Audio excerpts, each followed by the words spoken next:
अगर आपने कोई कॉन्सेप्ट अच्छे से क्लास में समझा है, उसको आपको रिवाइज करना है, तो एनसीईआरटी एक मास्टर बुक की तरह आपकी हेल्प करेगी। स्ट्रेट लाइन बाय लाइन सवाल आपको एनसीईआरटी से देखने को मिलेंगे। 40 से 50 मार्क्स इजीली स्कोर कर सकते हैं। एनसीईआरटी एक बहुत अच्छा रिसोर्स है आपको अगर किसी चैप्टर को रिवाइज करना है तो, कि एनसीईआरटी को पढ़ते समय कुछ इंपॉर्टेंट बातों को आपको हाईलाइट करना है।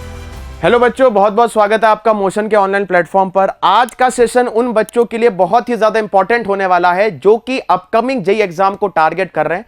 यानी अगर मैं बात करता हूं जेईई 2025 के जनवरी अटेम्प्ट की, तो यह सेशन उन बच्चों के लिए बहुत ही ज्यादा इंपॉर्टेंट होने वाला है। रिपीटेटिव तौर पर सभी बच्चों का एक ही सवाल रहता है केमिस्ट्री को लेकर कि सर क्या मुझे केमिस्ट्री के लिए एनसीईआरटी को अलग से रेफर करना पड़ेगा या नहीं पड़ेगा? क्या सर सिर्फ क्लास नोट्स पढ़कर ही मेरे जेईई मेंस में अच्छे मार्क्स आ जाएंगे? तो बेटा, अगर मैं एनसीईआरटी के इंपॉर्टेंस की बात करूं तो एनसीईआरटी का इंपॉर्टेंस आप इस बात से समझ सकते हो कि पिछले जो 5 सालों के जेईई मेंस के पेपर हुए हैं, उन सभी पेपर में स्ट्रेट लाइन बाय लाइन सवाल आपको एनसीईआरटी से देखने को मिलेंगे। मेंस तो छोड़िए, एडवांस के पेपर में भी स्ट्रिक्टली पूरा पैराग्राफ पूछ लिया जाता है बेटा एनसीईआरटी की टेक्स्ट बुक से। यानी आज के सेशन को देखने के बाद आपके दिमाग से इस तरह का डिलेमा दूर हो जाएगा कि सर क्या मुझे जेईई मेंस के लिए, और वो भी अगर मुझे केमिस्ट्री में अच्छी परसेंटाइल स्कोर करनी है, तो क्या मैं एनसीईआरटी को रेफर कर सकता हूं कि नहीं कर सकता? अगर पिछले 5 से 6 सालों के पेपर्स का आइडिया लें तो स्ट्रिक्टली आप एनसीईआरटी को रेफर करते हुए 40 से 50 मार्क्स इजीली स्कोर कर सकते हैं, क्योंकि काफी सारे सवाल सीधे एनसीईआरटी से देखे जाते हैं। अच्छा, इसका एक दूसरा एस्पेक्ट भी है। काफी बच्चे एनसीईआरटी को पढ़कर कंसेप्ट बिल्डिंग करने की कोशिश करते हैं, पर बेटा एनसीईआरटी कंसेप्ट बिल्डर का काम नहीं करता है, वो बस एक रिवीजन का काम करता है। आपको रिवाइज करने में वो हेल्प करेगा। यानी एनसीईआरटी को लेकर 2 तरह की चीजें हैं। सबसे पहले आप ऐसा मान सकते हो कि सर अगर मैं चैप्टर को पहली बार पढ़ रहा हूं, इससे पहले मैंने वो चैप्टर कभी नहीं पढ़ा है, क्लास नोट से नहीं पढ़ा है, टीचर ने मुझे वो चैप्टर नहीं पढ़ाया है, तो क्या सीधा एनसीईआरटी की टेक्स्ट बुक को रीड करके मैं उस चैप्टर में महारत हासिल कर सकता हूं कि नहीं कर सकता? तो बेटा इसका सिंपल सा आंसर यही होगा कि सीधा कंसेप्ट को बिल्ड करने के लिए आप एनसीईआरटी को रेफर ना करें, क्योंकि एनसीईआरटी बहुत कंसाइज मैनर में चीजों को प्रेजेंट करता है। तो एक ही बात आप सभी को ध्यान रखने की, एनसीईआरटी कंसेप्ट बिल्डर बनने की बजाय एनसीईआरटी रिवीजन में आपकी बहुत ज्यादा हेल्प करेगा। यानी अगर वो चैप्टर आप इजीली पढ़ चुके हैं, क्लास नोट से पढ़ चुके हैं, टीचर्स ने उस चैप्टर को पढ़ा दिया है, तभी जाके बेटा आपको एनसीईआरटी को रेफर करना है। तो आज के सेशन में मैं 3 चीजों की बात करने वाला हूं। सबसे पहले एनसीईआरटी को इफेक्टिव तरीके से कैसे यूज करना है अपने जेईई मेंस एग्जाम के लिए। दूसरा, एनसीईआरटी को पढ़ते समय किन बातों का ध्यान रखना है। और तीसरी बात, एनसीईआरटी में वो कौन कौन से चैप्टर्स हैं, कौन कौन से सब टॉपिक्स हैं जहां से सीधा आपको जेईई मेंस एग्जाम में सवाल देखने को मिलेंगे। सो मेक श्योर आप इस सेशन को एंड तक देखें, और अगर आप इस चैनल पर पहली बार आए हैं तो इस चैनल को सब्सक्राइब करना मत भूलिएगा। और अगर यह सेशन आपकी जर्नी में कंट्रीब्यूट करता हो तो बेटा इस सेशन को लाइक करना मत भूलिएगा। और मेक श्योर इस सेशन को देखते देखते आप साथ में एक नोटबुक और पेन भी लेकर बैठिएगा, क्योंकि कुछ इंपॉर्टेंट बातें हैं जो मुझे आपको नोट डाउन करानी है। आइए एक एक करके सेशन को स्टार्ट करते हैं, ध्यान से बोर्ड पर समझिएगा। सबसे पहले एनसीईआरटी को पढ़ते समय किन बातों का ध्यान रखना है, यानी एनसीईआरटी को इफेक्टिव तरीके से कैसे यूज करना है। जैसे कि मैं आपको ऑलरेडी बता चुका हूं कि एनसीईआरटी कंसेप्ट बिल्डर का काम नहीं करेगा। एनसीईआरटी एक बहुत अच्छा रिसोर्स है आपको अगर किसी चैप्टर को रिवाइज करना है तो। यानी सबसे पहली बात सभी बच्चों को क्या ध्यान रखनी है कि sir read NCERT after chapter completion. यानी चैप्टर अगर कंप्लीट हो जाता है तो चैप्टर के कंप्लीट होने के बाद ही आपको एनसीईआरटी को रेफर करना है। दूसरी बात क्या ध्यान रखेंगे, सर जब मैं एनसीईआरटी पढ़ने बैठता हूं तो मेरा इंटरेस्ट डेवलप नहीं हो पाता है। मुश्किल से 15 से 20 मिनट ही मैं सिंसियर तरीके से एनसीईआरटी पढ़ पाता हूं, इसके बाद मेरा इंटरेस्ट लूज होने लगता है। बेटा एनसीईआरटी को पूरा रीड करना भी नहीं है।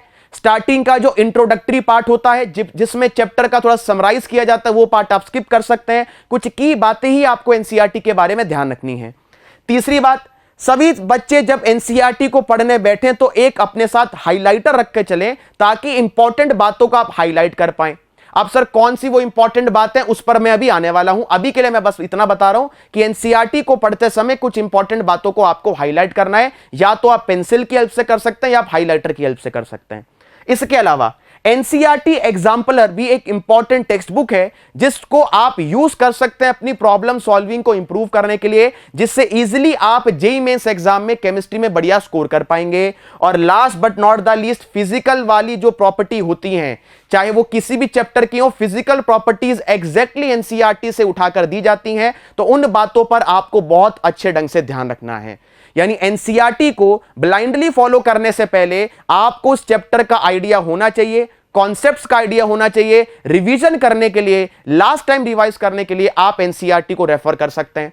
और जो बच्चे इस टाइम पर अपना बोर्ड का एग्जाम देने वाले हैं, यानी जो बच्चे क्लास 12th अपीयरिंग स्टूडेंट्स हैं, बेटा उनको तो एनसीईआरटी वैसे भी करनी ही पड़ेगी। तो साइड बाय साइड एनसीईआरटी आपके दो पहलुओं पर गौर डालेगी। सबसे पहले आपका जेईई मेंस एग्जाम में स्कोर इंप्रूव होगा और इसके साथ साथ आप अपने बोर्ड एग्जाम की तैयारी भी पैरेलली कर पाएंगे। और ड्रॉपर स्टूडेंट इस बात से बिल्कुल 100% सेटिस्फाइड होंगे या मेरी बात से यकीन रखेंगे कि हां सर, जेईई मेंस जो 2024 का हुआ था उसमें बहुत सारे सवाल हमें ऐसे देखने को मिले थे जो सीधा एनसीईआरटी से पूछे गए थे। अगर कोई सवाल आपको याद आ रहा हो या अगर इस बात से आप रिलेट कर पा रहे हो तो बेटा नीचे कमेंट में जरूर बताना, है ना। चलिए, अब कौन कौन से वो टॉपिक्स हैं जो कि आपको एनसीईआरटी से रीड करने ही चाहिए, क्योंकि सीधा ये टॉपिक्स आपको अपने जेईई मेंस एग्जाम में मिलेंगे। अभी तो मैं मेंस की बात कर रहा हूं, उसके बाद अपन एडवांस की भी बात करेंगे। अच्छा, सबसे पहले पॉलीमर और केमिस्ट्री इन एवरीडे लाइफ दो ऐसे चैप्टर्स हैं जो कि वैसे अभी तक तो जेईई मेंस के सिलेबस से डिलीट हो चुके हैं। अगर मैं जेईई मेंस 2024 की बात करता हूं तो पॉलीमर चैप्टर और केमिस्ट्री इन एवरीडे लाइफ जो चैप्टर है इनको हटा दिया गया था। वैसे अभी आपका सिलेबस आउट नहीं हुआ है, बट मान के यही चल रहा है कि जो आपका सिलेबस 2024 मेंस का था सेम आपका 25 में भी रहने वाला है। यानी पॉलीमर और chemistry in everyday life chapter को एनसीईआरटी से रीड करना है, बट कौन से एग्जाम के लिए, तो बेटा स्पेसिफिकली फॉर जेईई एडवांस्ड, क्योंकि केमिस्ट्री इन एवरीडे लाइफ से बहुत इजीली तौर पर पैराग्राफ टाइप का सवाल बनाया जा सकता है। जैसे 2023 या 2024 के अंदर इस तरह का एक सवाल देखा गया था जहां पर उसने एस्प्रिन की बातों को आपस में रिलेट कर दिया था। तो पैराग्राफ टाइप का सवाल बहुत आराम से बन सकता है। तो इनको आपको लाइन बाय लाइन रीड करना है, चाहे पॉलीमर हो चाहे आपका केमिस्ट्री इन एवरीडे लाइफ वाला चैप्टर हो। इसके बाद बेटा जो बायोमोलिक्यूल वाला चैप्टर है इसको कंप्लीटली एनसीईआरटी से रीड करने की जरूरत नहीं है। एनसीईआरटी में एक हार्मोन नाम का टॉपिक है जो कि बायोमोलिक्यूल में ही है। इसके अलावा विटामिन्स की एक टेबल दी गई है। उन दोनों चीजों को आप एनसीईआरटी से बिल्कुल रेफर करके जाएं, क्योंकि एनसीईआरटी से बाहर कुछ नहीं आएगा उनके अंदर। इसके बाद बात करते हैं बेटा हेलोएल्केन और हेलोवरीन चैप्टर की। इस चैप्टर में जब आप लास्ट में आएंगे, लास्ट के 2 पेजेस आपको दिखाई देंगे जहां पर डीडीटी, फिरॉन, इसके अलावा CH2Cl2, CHCl3, इन सभी के बारे में एक छोटा छोटा पैराग्राफ दिया गया है। तो उन इंपॉर्टेंट पैरामीटर को आप हाईलाइट कर सकते हैं, क्योंकि एज इट इज वहां से सवाल मैच द कॉलम टाइप का मेंस में बनाया जा सकता है। वो सारी बातें आपको एनसीईआरटी के लास्ट पेजेस पर दिखाई देंगी। यानी ऐसे टॉपिक हैं जिनके लिए आपको एनसीईआरटी खोलनी ही पड़ेगी। यानी मैं पर्सनली इस फेवर में हूं कि मैं ना तो ऐसा बोल रहा हूं कि एनसीईआरटी को बिल्कुल भी रेफर नहीं करें, और मैं ऐसा भी नहीं कह रहा हूं कि एनसीईआरटी को आप ब्लाइंडली फॉलो करो। यानी कहने का मतलब क्या है, अगर आपने वो चैप्टर, अगर आपने कोई कॉन्सेप्ट अच्छे से क्लास में समझा है, उसको आपको रिवाइज करना है, तो एनसीईआरटी एक मास्टर बुक की तरह आपकी हेल्प करेगी। बट जो मैं टॉपिक्स अभी आपको बता रहा हूं, इनमें कोई थ्योरी काम नहीं आती, इनमें कोई कंसेप्चुअल अंडरस्टैंडिंग नहीं होती है। इनके लिए आप 100% एनसीईआरटी पर रिलाई कर सकते हैं, क्योंकि वहीं से बातों को घुमा फिरा के आपसे सवाल पूछा जाएगा। इसके बाद एल्कोहल फिनॉल ईथर वाला चैप्टर है, जिसमें लास्ट में आपको 2 टॉपिक मिलेंगे। एक मिलेगा आपको मेथनॉल के बारे में कुछ बातें दी गई हैं, इथेनॉल के बारे में कुछ बातें दी गई हैं। उन सभी बातों को आपको अंडरलाइन करना है। यह पार्ट आपको एनसीईआरटी से रीड करना पड़ेगा, है ना। क्योंकि काफी बच्चे मुझसे पूछते हैं कि सर बायोमोलिक्यूल पढ़ लिया मैंने, एनसीईआरटी से क्या पढ़ूं। सर ऑर्गेनिक तो आप पढ़ा ही रहे हो, बाकी एनसीईआरटी पढ़ूं कि नहीं पढ़ूं। तो बेटा ये वो टॉपिक्स हैं जो कि आपको एनसीईआरटी से पैरेलली पढ़ने पड़ेंगे।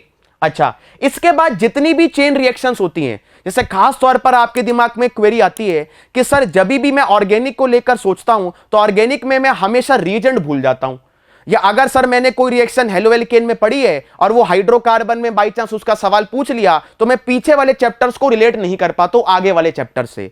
तो इन सभी बातों को सॉल्व करने के लिए एनसीईआरटी बहुत इंपॉर्टेंट रोल प्ले करेगा। तो इसके लिए आपको चेन वाली रिएक्शंस, जो कि एनसीईआरटी की बैक एक्सरसाइज हो, चाहे एनसीईआरटी एग्जाम्पलर हो, चाहे एनसीईआरटी के इन टेक्स्ट सवाल हो, इन सभी चीजों को वहां से आप रेफर कर सकते हैं। आपकी प्रैक्टिस भी होगी। साथ ही साथ जो बच्चे इस साल बोर्ड का पेपर देने वाले हैं उनके लिए एडिशनल सीबीएसई या जो भी आप स्टेट बोर्ड से बिलोंग करते हैं उसकी आपकी तैयारी पैरेलली हो जाएगी।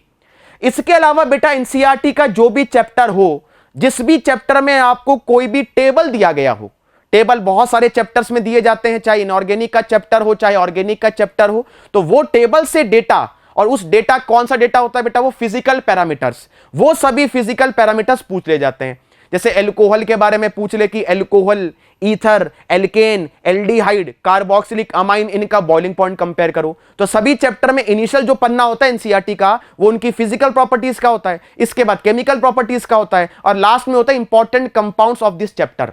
तो इस 3 तरह से वो एनसीईआरटी को डिवाइड करके चलता है। तो आप फिजिकल पैरामीटर पढ़ लो, आप लास्ट वाला चैप्टर पढ़ लो, और केमिकल रिएक्शंस के लिए आप अपने क्लास नोट्स को रेफर करो, आप अपने टीचर को रेफर करो।